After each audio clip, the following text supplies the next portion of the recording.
Halo, perkenalkan nama saya Denada Frisilia Sigelinding dari kelas MRKG 6B dengan NIM 2305141018. Jadi di sini saya akan menjelaskan metode tentang pelaksanaan setting out.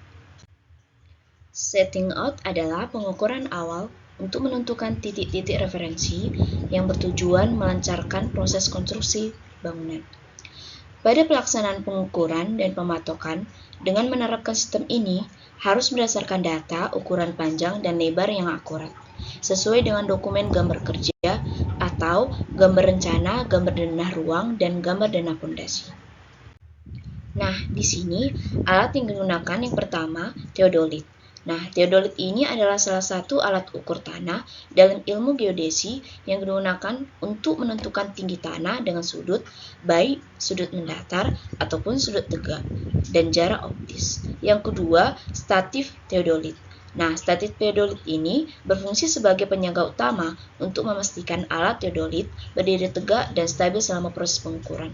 Yang ketiga, waterpass. Waterpass ini digunakan untuk menentukan elevasi atau beda tinggi suatu titik, memastikan permukaan bopleng benar-benar datar, dan menjaga agar setiap bagian struktur bangunan tidak miring atau sejajar. Yang keempat, rambu ukur. Rambu ukur berfungsi sebagai target bidik vertikal untuk mengukur beda tinggi antar titik di permukaan tanah. Yang kelima, pita ukur. Pita ukur ini berfungsi untuk mengukur jarak dari titik yang ditinjau. Yang keenam, patok kayu. Patok kayu ini berfungsi sebagai titik ikat atau referensi dan penanda batas permanen di lapangan. Yang ketujuh, palu berfungsi memasang patok kayu ke dalam tanah sebagai titik referensi koordinat.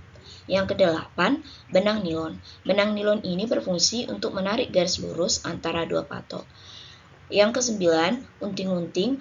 Unting-unting ini pada teodolit berfungsi untuk menyejajarkan sumbu vertikal alat tepat di atas titik referensi atau patok yang ada di permukaan tanah. Nah, di sini ada tenaga kerja. Yang pertama, surveyor.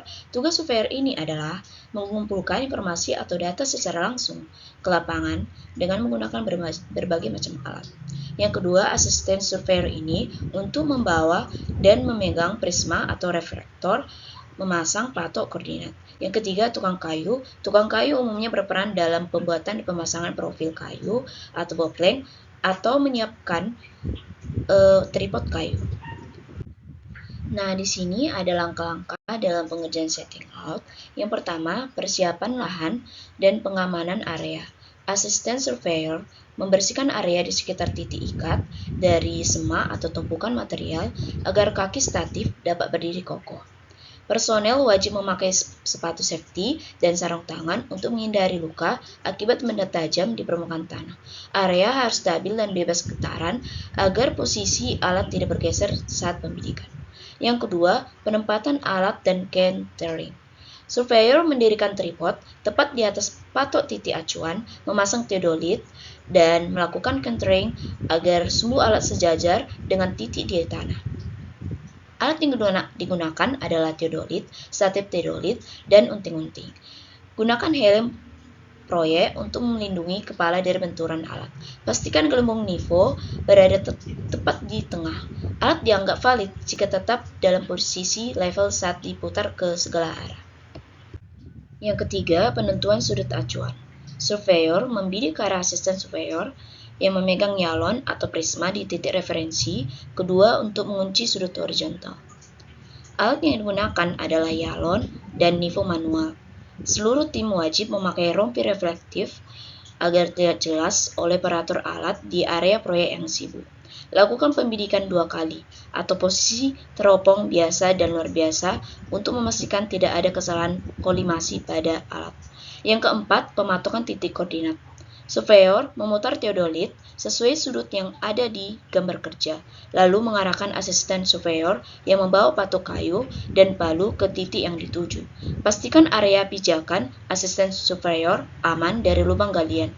Setelah patok ditanam, ukur kembali jaraknya menggunakan pita ukur baja sebagai verifikasi manual bahwa jarak dari alat ke patok sudah sesuai dengan rencana. Yang kelima, penandaan elevasi dan suhu pada bopleng. Surveyor dan tukang kayu menandai as bangunan pada papan bopleng menggunakan paku. Alat yang digunakan adalah meteran kecil, palu, dan benang nilon. Dalam prosedur ketiga, hati-hati saat menggunakan palu dan pastikan posisi berdiri ergonomis. Polikontor gunakan fungsi vertikal teodolit untuk memastikan paku as di bopleng benar-benar tegak lurus dengan titik patok di bawah. Yang keenam, pengecekan akhir.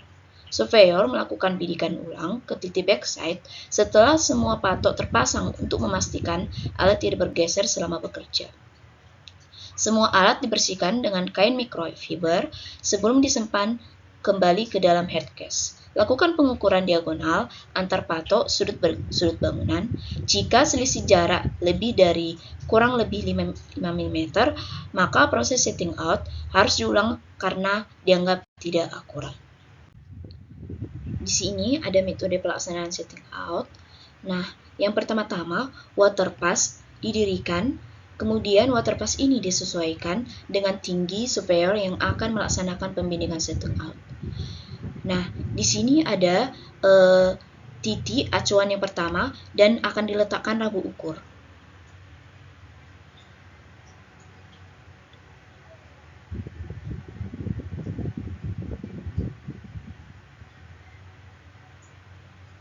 Nah, di sini peninjau nantinya akan membaca benang tengah, benang atas, dan benang bawah.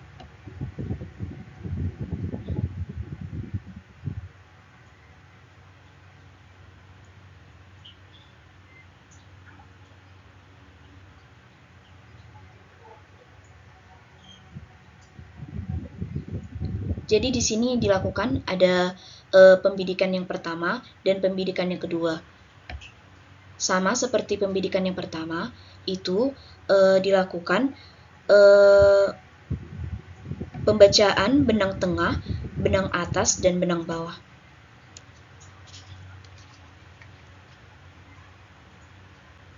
Kemudian dilakukan penarikan garis pembatas dari ujung ke ujung lainnya dengan menggunakan benang.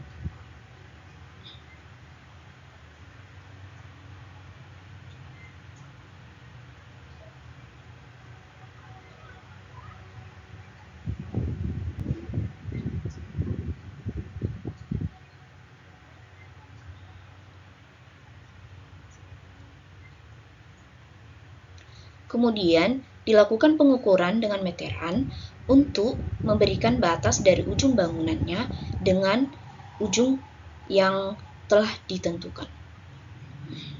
Nah, di sini kegunaan water pass untuk menentukan tinggi dari tanah itu apakah sudah rata.